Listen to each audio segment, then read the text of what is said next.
Hello, welcome to Global Development Square, where we discuss issues and opportunities in the sustainable development arena pertaining to Africa and the globe, where we discuss issues related to hunger, to poverty, to livelihoods, to arts, to business, sustainable development, research and development, education, gender, economy, the environment, and so on.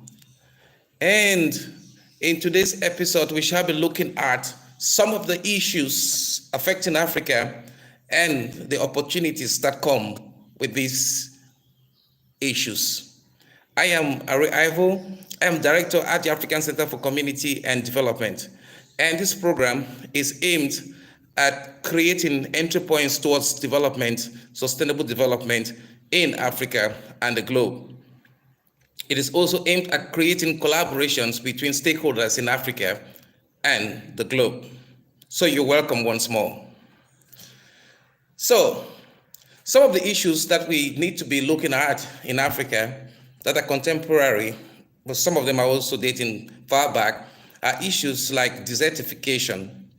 Desertification is affecting about 46% of African land, and close to 45% of African land is actually exposed to biodegradation, despite the fact that it has that kind of percentage in terms of desertification.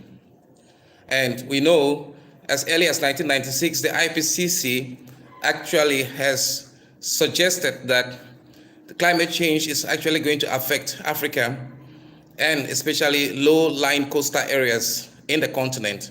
And so therefore, desertification, biodegradation in terms of lands, and also the issues that come with climate change and her incidences are issues that are affecting Africa as a whole. There's also the issue of chronic poverty, with over 278 million people in the continent, with 1.2 billion people who are hungry. 55 million of Africa's children are actually stunted. Between the age of 1 out of 3 children under the age of 5 is actually stunted. So the issue of malnutrition and stunting are very pertinent issues in the continent, especially in sub-Saharan Africa. And we also have issues in Africa about deficit in housing, despite very strong waves of migrations to city centers. And we also have issues of girls and women who are living in poverty. In sub-Saharan Africa, the numbers speak for themselves. Over 283 million girls and women are found in extremely poor households. And this is really not sustainable. There's also the issue of food insecurity, where we can actually make an example out of one of the sectors where we have very high levels of post-harvest losses in the areas of grains.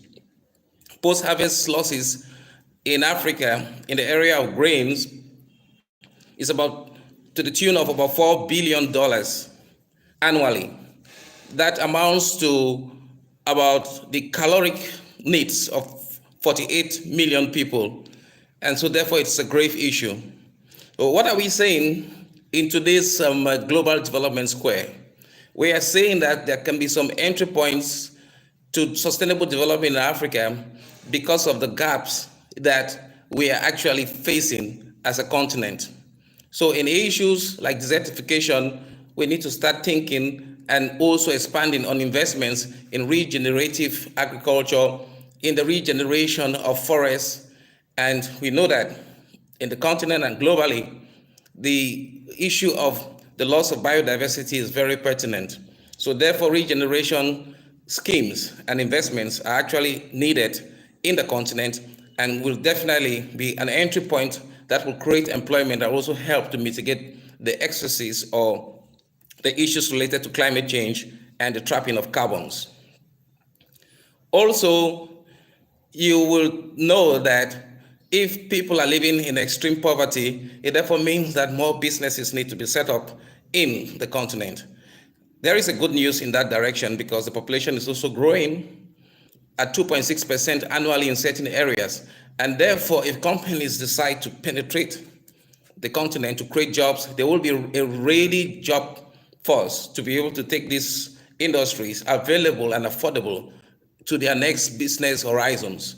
So it is very important that we look at the issue of joblessness in Africa as an opportunity or even poverty in certain areas, whereas we can look at poverty as a situation where infrastructure can be developed, housing can be developed. So therefore, impact investors should look at the fast-growing African economy, the fast-growing population as an entry point to be able to invest in those kind of investments that lead to the provision of housing, the creation of jobs, and also the provision of services in city centers like offices and also other businesses that people would need in the retail sector. The issue about food insecurity is very pertinent, and just for the fact that we need to fight biodegraded lands, we also must not forget the fact that Africa has over 60% of the world's remaining arable land. This is actually a positive news, for it actually means that investors can actually invest in agriculture in Africa, and Africa can actually be a bread basket, especially with the Intercontinental Free Trade Area, and it can augment its businesses with other African countries and also sell to Europe, America, and Asia the goods that it produces from the agricultural sector. It can also transform agriculture and to produce value chains that will create employment and also meet up with the needs of her 21st century. So we think that technologies in the post-harvest losses sector are also important to be able to curb the losses that we face in agriculture, in fisheries, and so on. So therefore, it's also an entry point for refrigeration, solar refrigeration, and all those other aspects. And it's also an aspect for entry points for things that are related to energy. And therefore, it is both issues that we face in Africa as well as opportunities. And it is very necessary that this is looked like that in order that the conceptions of Africa as being bleak and being very impossible in terms of doing business are revisited, because the continent actually it's a very thriving house with possibilities despite challenges. Thank you very much for tuning in at a Global Development Square from the African Center for Community and Development. I am Ivo. See you in the next episode. Cheers.